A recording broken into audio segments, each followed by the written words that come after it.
নমস্কার বন্ধুরা, তোমরা সবাই কেমন আছো? আশা করছি তোমরা সবাই খুব ভালো আছো, সুস্থ আছো। আর আমরা তো কেমন আছি তোমরা দেখতেই পাচ্ছ। আজকে একটা সম্পূর্ণ অন্যরকম ভিডিও নিয়ে তোমাদের কাছে চলে এসেছি। আশা করছি তোমরা ভিডিওটা দেখে অনেকটাই বুঝতে পেরে গেছো। কিছুদিন আগে রিমুর কিছু ভিডিও তোমাদের সাথে শেয়ার করেছিলাম, আর তোমরা সবাই জানো রিমু একটু অসুস্থ ছিল। আমরা ভাবতেই পারিনি যে সেই দিনটা এত তাড়াতাড়ি চলে আসবে। আমাদেরকে ডাক্তার বলেই দিয়েছিল যে ও বেশি দিন আর আমাদের মধ্যে থাকবে না, কারণ ওর মধ্যে অনেক রকম রোগ হয়েছিল। আর ওর রোগ অবস্থায় ওকে নিয়ে আসা হয়েছিল, আমরা তখন জানতাম না। আমরা যার কাছ থেকে নিয়ে এসেছিলাম ডগিটাকে, তো তারাই আমাদেরকে ঠকিয়ে দিয়েছে। এখন আমরা কি করব? আমার ছেলেকে যেভাবে আমি যত্ন করতাম ঠিক সেইভাবেই আমি রিমুকেও যত্ন করতাম। ও সব সময় আমার পায়ে পায়ে আমার সাথে সাথে ঘুরে বেড়াতো। আমি যদি বলতাম রিমু ওখানে যাও, ঠিক ওখানেই চলে যেত, খুব কথা শুনতো। তার জন্য আজকের এই কষ্টটা হচ্ছে। জানি এই দিনটা আমরা দেখতে পারবো না, সেই কারণে আমরা অন্য কাউকে দিয়ে দিতে চাইছিলাম। আর হ্যাঁ, দিয়ে দিলেই আমরা সব খুলেই বলতাম। মহালয়ার দিন আমাদের সাথে কি ঘটনাটা ঘটলো সেটাই তোমাদের সাথে ক্লিয়ার করে বলি, নাহলে তোমরা কিছুই বুঝতে পারবে না। হঠাৎ করে মহালয়ার দিন সকাল থেকে ও বমি শুরু করলো। 4 থেকে 5 বার বমি করেছে। আর বমিটা ছিল একটা কোনো কিছু পচে গেলে যে গন্ধ থাকে ঠিক সেরকমই গন্ধ। তো তার 2 দিন আগেও খুব ভালো ছিল, খাওয়া দাওয়া করছিল। তো হঠাৎ করে মহালয়ার দিন বমি হলো। বমি হওয়ার পর সারাদিন ও কিচ্ছু খায়নি। আমরা ডক্টরকে ফোন করলাম। ডক্টর বলল যদি ও না খেতে চায় তাহলে ওকে কিচ্ছু খাওয়াবেন না, গ্যাসও হয়ে যেতে পারে। এক সময় কুকুরদের এরকম হয়, ওরা উল্টো পাল্টা খেলে এরকম হয়। তো আমরা সেই অনুযায়ী ওর খাবারটা বলেছিল একটা সাইডে রেখে দিতে, ওর খিদে পেলে খেয়ে নেবে। তো সেইভাবে আমরা করেছি।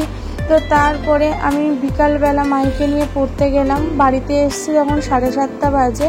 এসে দেখলাম ও চুপচাপ আমাদের সিংহাসনের সামনে বসে রয়েছে, ঠাকুরের সামনে। তো তাই দেখে আমি আবার সরে গেলাম। তো হঠাৎ করে তার কিছুক্ষণ পর মা গিয়ে দেখলো।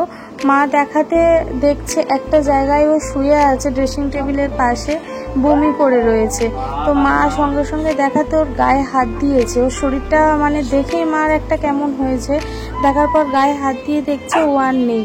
ঠিক 10-15 মিনিট আগে ওকে দেখলাম হঠাৎ করে, তারপরে দেখলাম ওরকম ওই অবস্থায়। তো মা চেঁচামেচি করে আমরা সবাই গেলাম, গিয়ে দেখলাম ও আর নেই। ও আমাদের ছেড়ে চলে গেছে, একটু জল পর্যন্ত খেয়ে যায়নি। আর জানো তো বন্ধুরা, একটা কথা আমি ঠিক বুঝতে পারছি না, তোমাদেরকে আমি বলছি, তোমরা যদি কেউ জেনে থাকো আমাকে অবশ্যই একটু জানিও কমেন্ট করে। আমাদের এর আগে একটা দুষ্টু ছিল, সে গোল্ডেন রেট্রিভার ছিল, আর আমাদের রিমু ছিল ল্যাব। তো গোল্ডেন রেট্রিভার আমাদের বাড়িতে ঠিক মহালয়ার দিন আমাদের বাড়িতে কালী পুজো হয়। কালী পুজোর মহালয়ার দিন সকালে যখন ঠাকুর ভাসান দিয়ে আমরা চলে আসি, ঠিক সেই দিন মহালয়ার দিন বিকালবেলা আমাদের সবার খাওয়া দাওয়া হয়ে গেছে। দুষ্টুটাও ঠিক একই জায়গায় সেমভাবে মারা গেছে।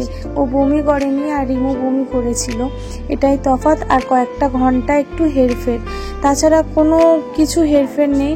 একটা দিনেই মারা গেছে, একই দিনে মহালয়ার দিন। ও বিকালে গেছে, এ সন্ধেবেলায় মারা গেছে। আর সেও কিচ্ছু খেয়ে যায়নি, সে শুধু ঠাকুরের প্রসাদ খেয়েছিল। আমাদের বাড়িতে পুজো হয়েছিল, ঠাকুরের প্রসাদ আর ঠাকুরের চরণামৃত খেয়েছিল। আর এ তো কিচ্ছু খেয়ে যায়নি। আমরা দুষ্টুর বেলায় বলেছিলাম যে মা ওকে নিয়ে চলে গেছে। তো সেই জিনিসটা আবার সেম রিমুর সাথেই ঘটনাটা ঘটলো। তো এবার আমার মনের মধ্যে হচ্ছে কেন মহালয়ার দিনগুলোতেই এরকমই হচ্ছে। তোমরা যদি কিছু জেনে থাকো বা বুঝে থাকো, অনেক বন্ধুরা আছো অনেক কিছু জানো, তো একটু প্লিজ কমেন্ট করে জানিও কেন এরকম আমাদের সাথে হচ্ছে মহালয়ার দিনগুলোতে। তো তোমরা একটু কমেন্ট করে জানিও। আর এদিকে মাইকে দেখো কোনো কিছুতে বুঝিয়ে পারছি না, প্রচণ্ড কান্নাকাটি করছে, বলছে আমার ভাইকে এনে দাও, আমার ভাইয়ের কাছে নিয়ে চলো। মাহি একটু টাইম পেলে, পড়াশুনোর ফাঁকে বলো সব কিছুর মধ্যে দিয়ে একটু টাইম পেলে রিমুকে নিয়ে খুব খেলা করতো। কিন্তু রিমু না কোনো কিচ্ছু করতো না। রিমু যদি একটু লাগতো, রিমু কিচ্ছু করতো না। ও ও দাদা যেটা বলতো সেটাই করতো, খুব খেলা করতো। তাই দেখো মাইকে দেখে আমার আরো কষ্ট হচ্ছে, ও যেভাবে কাঁদছে। দুদিন ধরে আমি মানে ওকে সামলাতে পারছি না, কোনো কিছু খেতে চাইছে না, বলছে না আমি খাবো না। যেই ছেলে মাংস মানে খাবার জন্য ছটফট করে সেই ছেলে বলছে আমি মাংস খাবো না, আমার মাংস রেখে দাও, না আমার মাংস ফেলে দাও, আমি খাবোই না, ছুঁড়ে ফেলে দাও, আমি খাবোই না মাংস, আমার ভাইকে আগে এনে দাও তারপরে আমি মাংস খাবো। সেই ছেলেকে কোনো মতেই সামলাতে পারছি না, আমি সামলাতে পারছি না, না ওর বাবা সামলাতে পারছে, কেউ সামলাতে পারছে না। শুধু একটাই কথা, আমার ভাইকে এনে দাও আমার কাছে, আমি খেলা করব। সবসময় রিমুকে নিয়ে এমনভাবে চটকাচটকি করতো, তার জন্য কত বকাও খেয়েছে একটা সময়। তাই আজকে মনে পড়ছে আর খুব কষ্টও হচ্ছে। আমার কাছে না, সবার কাছেই বকা খেত।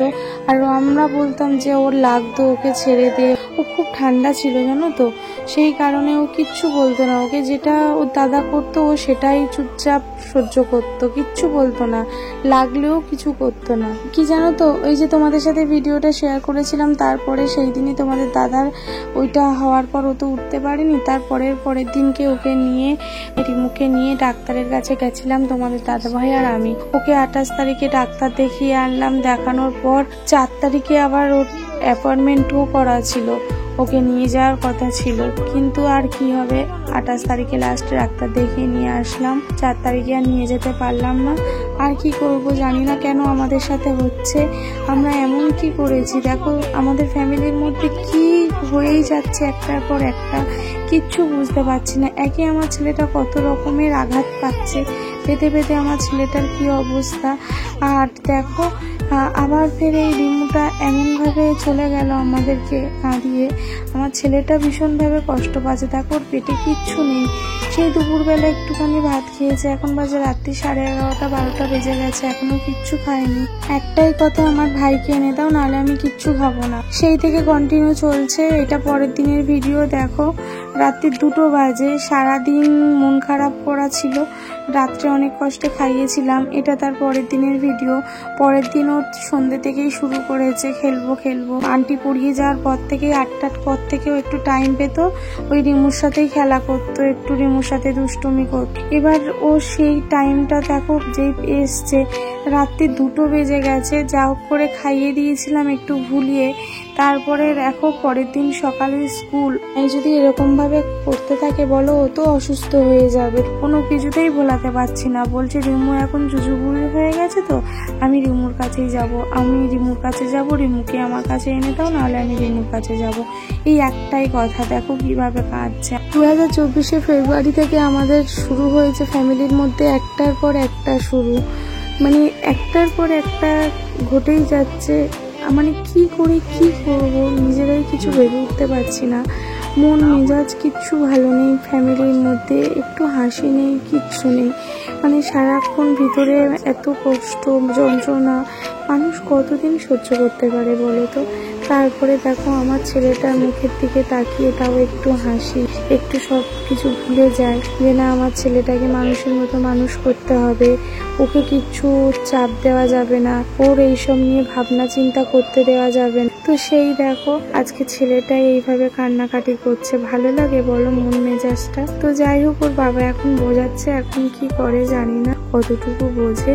তো যাই হোক বন্ধুরা, তোমরা আমাদের এই ছোট্ট রিমুটার আত্মার শান্তি কামনা করো। ও যেখানে থাকে যেন ভালো থাকে, সুস্থ থাকে। জন্মের পর থেকে অনেক কষ্ট পেয়েছে, অনেক রোগে ওকে শেষ করে দিল। তো যাই হোক, এখন যেন যেখানে আছে ভালো থাকে, সুস্থ থাকে।